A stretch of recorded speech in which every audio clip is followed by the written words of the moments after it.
बेटा आज हम चैप्टर 5 में वायरसेस की बात स्टार्ट करेंगे।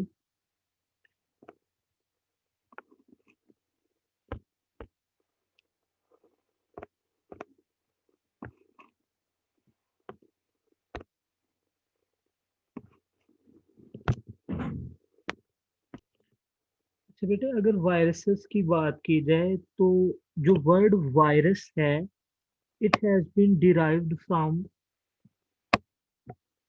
Latin word. ये बेटा बजाते खुद एक लैटिन वर्ड है, ठीक है, जिसका इंग्लिश में मीनिंग विनोम या फिर पॉइजनस फ्लूइड बनता है। ठीक है, लैटिन जुबान का वर्ड है जी वायरस, जिसका इंग्लिश में मीनिंग बेटा विनोम या पॉइजनस फ्लूइड यानी कि जहरीला मादा, इसका इंग्लिश में लिटरल मीनिंग बनता है। तो अगर बेटा मैं इसकी बात करूं वायरसेस की, तो वायरसेस हमारे पास हैं क्या जी?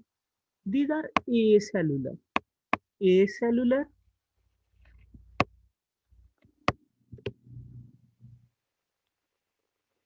infectious agents,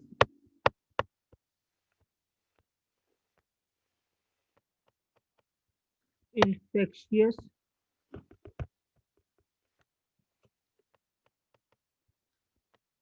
agents consisting of या composed of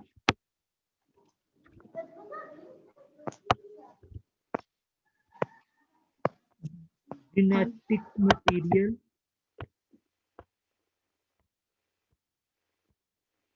composed of genetic material, either DNA or RNA present inside a protein code। ठीक है, तो वायरस को बेटा अगर आपने डिफाइन करना हो तो आप उसको डिफाइन कैसे करेंगे जी? कि वायरस हमारे पास क्या है जी? ए सेलुलर, यानी कि बेटा ये ट्रू सेलुलर नहीं है, ये सेल्स नहीं है, ये तकरीबन इनको बेटा लिंक माना जाता है between living and non living things. यानी कि वायरसेस को बेटा हम लिविंग थिंग्स और नॉन लिविंग थिंग्स के दरमियान ब्रिज या लिंक कहते हैं। तो these are acellular particles. ठीक है जी, उसके बाद दे आर इन्फेक्शियस एजेंट्स, यानी कि बेटा ये इन्फेक्शन काज करते हैं, पैथोजेनिक हैं, ठीक है, पैरासाइट्स हैं, बीमारी काज करेंगे ये। And they are consisting of, ये मुश्तमिल है किसके ऊपर? जिनेटिक मटेरियल, यानी कि इनके पास जिनेटिक मटेरियल होता है जिसको डीएनए या आरएनए की फॉर्म में ये रखेंगे। और इनका ये जो जिनेटिक मटेरियल होगा, it will be present inside a protein coat, यानी कि वो एक प्रोटीन कोट के अंदर बंद होगा। तो आप बेटा एक या दो लाइन में वायरसेस को डिफाइन कैसे करेंगे कि ये ए सेलुलर इन्फेक्शियस एजेंट्स हैं, यानी कि हम इनको ट्रू सेल कंसीडर नहीं कर सकते। क्यों नहीं करते, ये आगे जाके हम बात करते हैं। And they are infectious agents, यानी कि इन्फेक्शन काज करते हैं, डिजीज काज करते हैं। एंड कंसिस्टिंग ऑफ या कंपोज्ड ऑफ जेनेटिक मटेरियल, यानी कि इनके पास अपना जेनेटिक मटेरियल डीएनए या आरएनए होगा, जो कि प्रोटीन कोट के अंदर यानी कि प्रोटीन्स की बनी हुई एक लेयर के अंदर बंद होगा। तो ऐसे पार्टिकल्स को हम क्या नाम देंगे जी? वायरसेस का। तो आपके बेटा स्मार्ट सिलेबस के मुताबिक हमारे पास वायरसेस का जो इंट्रोडक्टरी पैराग्राफ्स हैं वो तो इंक्लूड नहीं है। हम डायरेक्टली इनके करेक्टरिस्टिक्स से बात स्टार्ट करेंगे, यानी कि what are the basic characteristics of virus.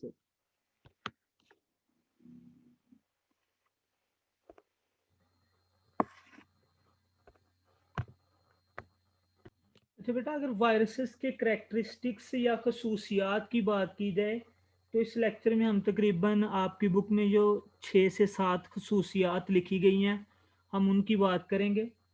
जिनमें फर्स्ट ऑफ ऑल तो बेटा इनके साइज के बारे में बताया गया है जी।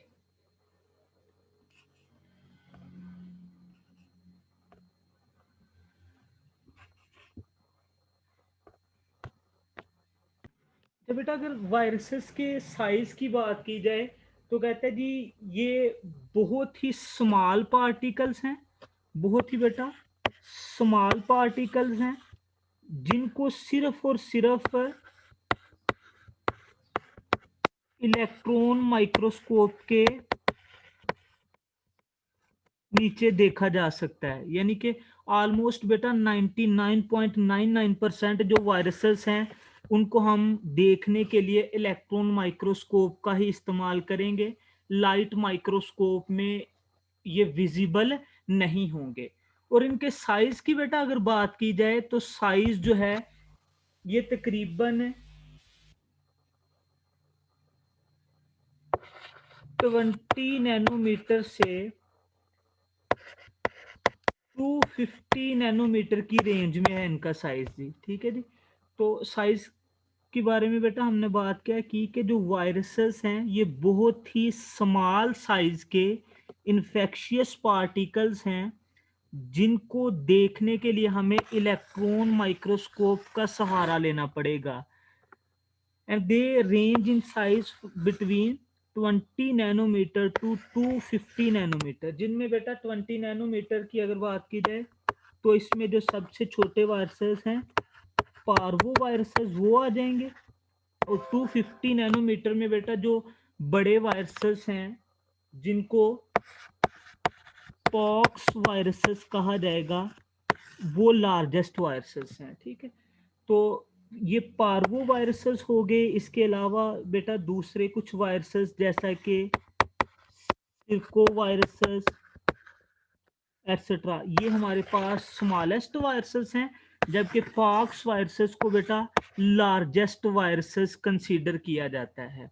लेकिन अभी रीसेंट रिसर्च के मुताबिक बेटा वायरसेस का एक नया ग्रुप डिस्कवर किया गया जिसको फैमिली मिमीवरिडी के अंदर रखा गया है। And they in fact amoeba. और बताया गया जी कि इनका साइज ऑलमोस्ट 400 टू 800 नैनोमीटर के बिटवीन है। लेकिन आपकी बुक के मुताबिक बेटा क्या बताया गया है कि वायरसेस में जो साइज के लिहाज से अगर इनकी बात की जाए तो इनका साइज 20 नैनोमीटर से 250 नैनोमीटर की रेंज में होगा, जिसमें सबसे छोटे वायरसेस पार्वो वायरसेस होंगे और जो लार्जेस्ट वायरसेस हैं वो पॉक्स वायरसेस हैं। लेकिन according to new research a recent group of viruses known as mimiviridae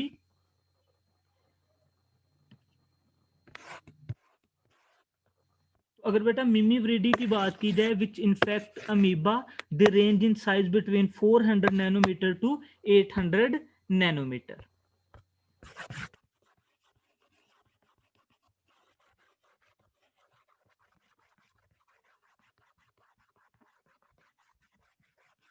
उसके बाद बेटा इनका सेकंड कैरेक्टरिस्टिक है हमारे पास वायरसेस का जी कि दीज आर फिल्टरेबल एजेंट्स। ठीक है। सेकंड कैरेक्टरिस्टिक हमारे पास क्या है जी कि जो वायरसेस हैं दे आर फिल्टरेबल, यानी कि इनका साइज बहुत ही छोटा होने की वजह से they can pass through the pores of filter paper. यानी कि बेटा ये फिल्टर पेपर के जो पोर्स हैं या जो फिल्टर पेपर की मेम्ब्रेन है उसके थ्रू ये पास कर सकते हैं, गुजर सकते हैं due to their very smaller size. और अगर बैक्टीरिया के साथ बेटा इनको कंपेयर किया जाए तो बैक्टीरिया की निस्बत ये 10 टू 1000 टाइम्स जो हैं ये स्मॉलर हैं किसके कंपैरिजन में, इन कंपैरिजन टू बैक्टीरिया। यानी कि बैक्टीरिया के कंपैरिजन में बेटा ये ऑलमोस्ट 10 से 1000 गुना छोटे पार्टिकल्स हैं। और इनका छोटा साइज होने की वजह से they can pass through the pores of filter paper या फिल्टरिंग मेम्ब्रेन, यानी कि ये उसके सुराखों में से गुजर सकते हैं। उसके बाद बेटा इनका अगर थर्ड कैरेक्टरिस्टिक देखा जाए तो ये हमारे पास क्या है जी these are obligate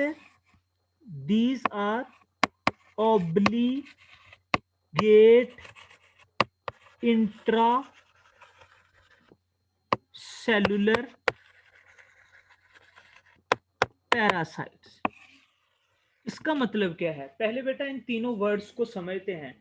ऑब्लिगेट का मतलब होता है बेटा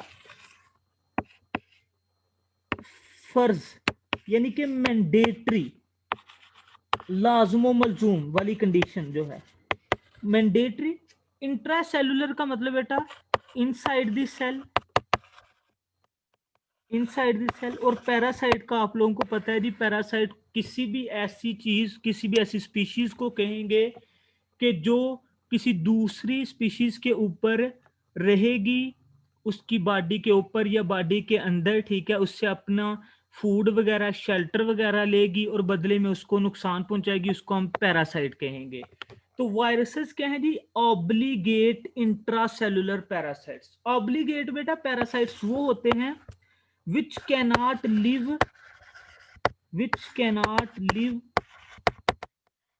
without their host, यानी कि ऐसे पैरासाइट्स जो अपने होस्ट के बगैर ना रह सकते हों, उनको बेटा हम क्या कहेंगे जी, ऑब्लिगेट पैरासाइट्स। तो अगर वायरसेस की बेटा बात की जाए तो वायरसेस हमारे पास क्या है जी, ऑब्लिगेट इंट्रासेलुलर पैरासाइट्स हैं, यानी कि ऐसे पैरासाइट्स हैं जो एक तो होस्ट की बॉडी के अंदर रहेंगे, यानी कि इंट्रासेलुलर हैं तो अंदर रहेंगे, और ऑब्लिगेट हैं यानी कि they can not live with out there host. जब तक ये अपने होस्ट की बॉडी के अंदर होंगे तब तक ये बिहेव करेंगे लाइक लिविंग थिंग्स, ठीक है, अपनी रेप्लिकेशन वगैरह करेंगे, ठीक है, अपना नंबर वगैरह जो है उसको बढ़ाएंगे। लेकिन जैसे ही बेटा ये होस्ट से बाहर जाएंगे, यानी कि अगर इनको होस्ट अवेलेबल नहीं होगा, तो ये सारी इनकी जो लिविंग थिंग्स की तरह ये बिहेव कर रहे थे, ये सारा प्रोसेस स्टॉप हो जाएगा, यानी कि अपने होस्ट के बाहर ये रेप्लिकेशन वगैरह अपनी जो है वो नहीं कर सकेंगे। ठीक हो गया।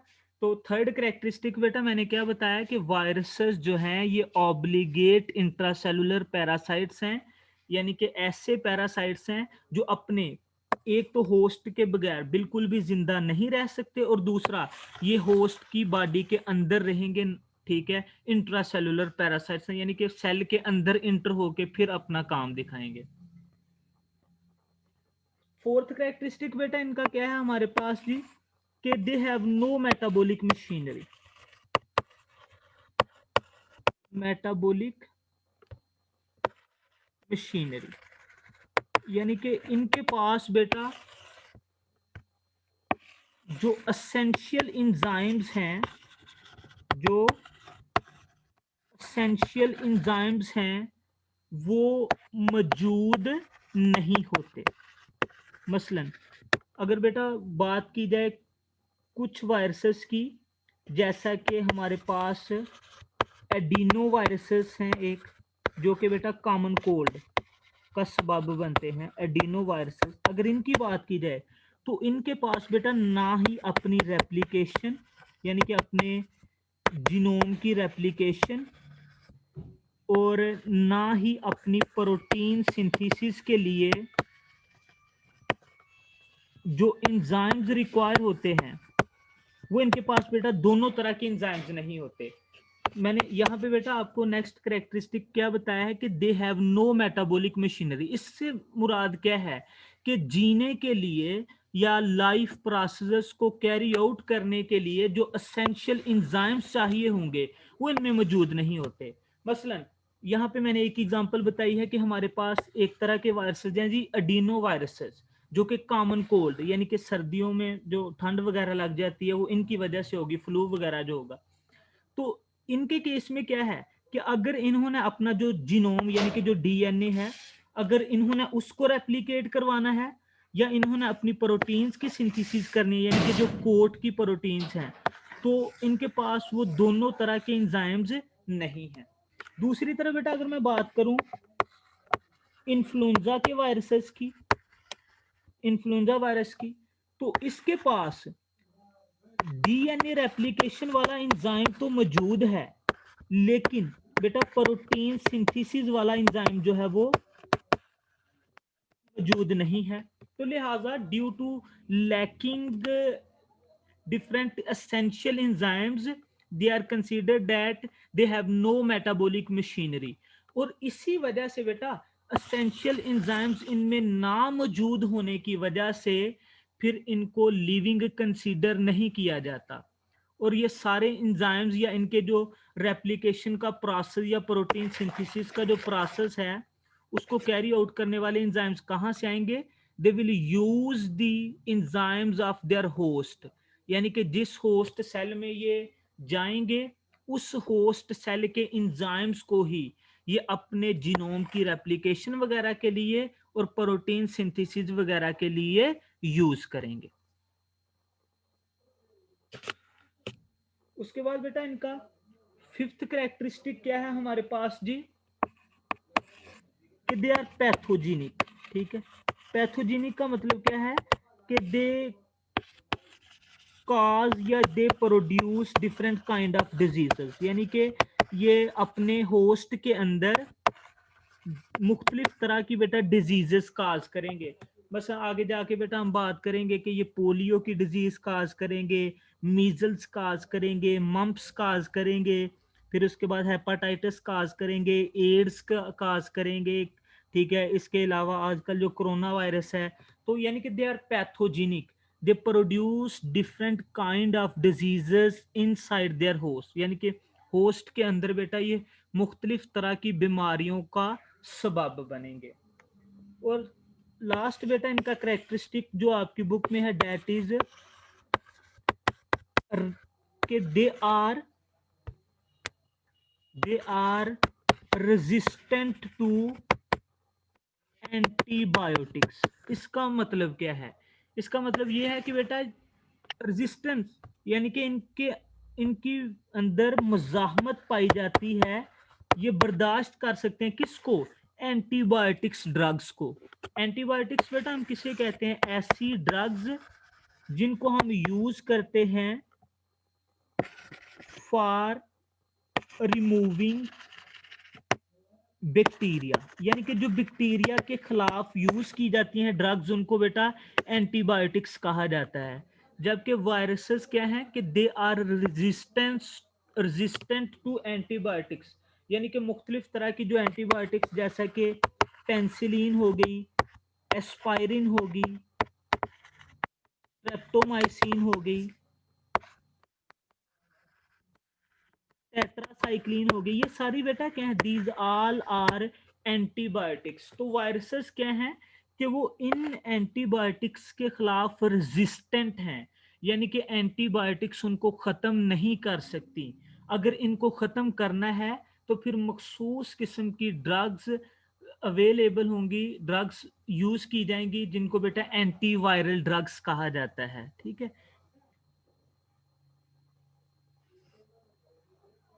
अगर बेटा इनकी रेजिस्टेंस की बात की जाए, यानी कि जो चीज़ें इनको किल करेंगी, अगर उन चीज़ों की बात की जाए तो उनमें basically they are sensitive to ultraviolet radiation, ये अल्ट्रावायलेट रेडिएशंस के लिए सेंसिटिव हैं, एसिडिक इन्वायरमेंट के लिए रेजिस्टेंट हैं, फिर आयनाइजिंग रेडिएशंस जो हैं उनके लिए बेटा ये सेंसिटिव हैं। फिर उसके अलावा जो क्लोरीनेटिंग एजेंट्स हैं जैसा कि हाइड्रोजन परऑक्साइड हो गई, पोटाशियम परमैंगनेट हो गई, तो ये इनके लिए बेटा सेंसिटिव होंगे, यानी कि these all things can reduce their growth or can kill them। Ultraviolet radiations होगी, एसिडिक इन्वायरमेंट हो गया, आयनाइजिंग रेडिएशंस हो गई, क्लोरीनेटिंग एजेंट्स जैसा कि हाइड्रोजन परऑक्साइड होगी, पोटाशियम परमैंगनेट हो गए, they can reduce the growth of viruses और cease the growth of viruses. तो ये बेटा आपकी बुक में वायरसेस के कुछ करेक्टरिस्टिक्स लिखे थे। मैं दोबारा इनको बेटा एक दफ़ा समराइज कर दूं। तो पहला करेक्टर बेटा हमने पढ़ा वायरसेस का साइज के बारे में। तो साइज में बेटा मैंने क्या बात की कि वायरसेस जो हैं ये बहुत ही स्मॉलर पार्टिकल्स हैं जिनका साइज तकरीबन 20 नैनोमीटर से लेके 250 नैनोमीटर 250 नैनोमीटर की रेंज में होगा। 20 नैनोमीटर में जो स्मॉलेस्ट वायरसेस पार्वो वायरसेस हैं वो आ जाएंगे, और 250 नैनोमीटर में लार्जेस्ट वायरसेस पॉक्स वायरसेस आ जाएंगे। लेकिन अकॉर्डिंग टू न्यू रिसर्च या न्यू डिस्कवरी, वायरसेस की एक बेटा फैमिली है मिमीविरिडी, जिसके मेंबर अमीबा को इन्फेक्ट करते हैं, and they range in size between 400 nanometer to 800 nanometer. दूसरा करेक्टर बेटा हमने इनका पढ़ा कि दे आर फिल्टरेबल, यानी कि इनका साइज बहुत ही छोटा है, बैक्टीरिया से तकरीबन ये 10 से 1000 गुना छोटे हैं। तो इतना छोटा साइज होने की वजह से they can pass through the pores of filtering membrane, यानी कि जो फिल्टर पेपर की मेम्ब्रेन है या फिल्टर पेपर है उसके पोर्स से ये गुजर सकते हैं, जबकि बैक्टीरिया जो है वो गुजर नहीं सकता। तीसरा करेक्टर बेटा हमने इनका पढ़ा कि they are obligate intracellular parasites, यानी कि ये ऐसे पैरासाइट्स हैं जो अपने होस्ट के बगैर बिल्कुल भी एग्जिस्ट नहीं कर सकते, होस्ट के बगैर जिंदा नहीं रह सकते, और ये होस्ट के सेल के अंदर रहेंगे। जब तक होस्ट इनको अवेलेबल होगा तब तक इनकी रेप्लिकेशन वगैरह इनका नंबर बढ़ता रहेगा होस्ट के अंदर, और जब ये होस्ट की बॉडी में नहीं होंगे या होस्ट के अंदर नहीं होंगे तो तब ये नॉन लिविंग चीज़ों की तरह बिहेव करेंगे। चौथा करेक्टर बेटा हमने पढ़ा कि they have no metabolic machinery, यानी कि कुछ वायरसेस के पास बेटा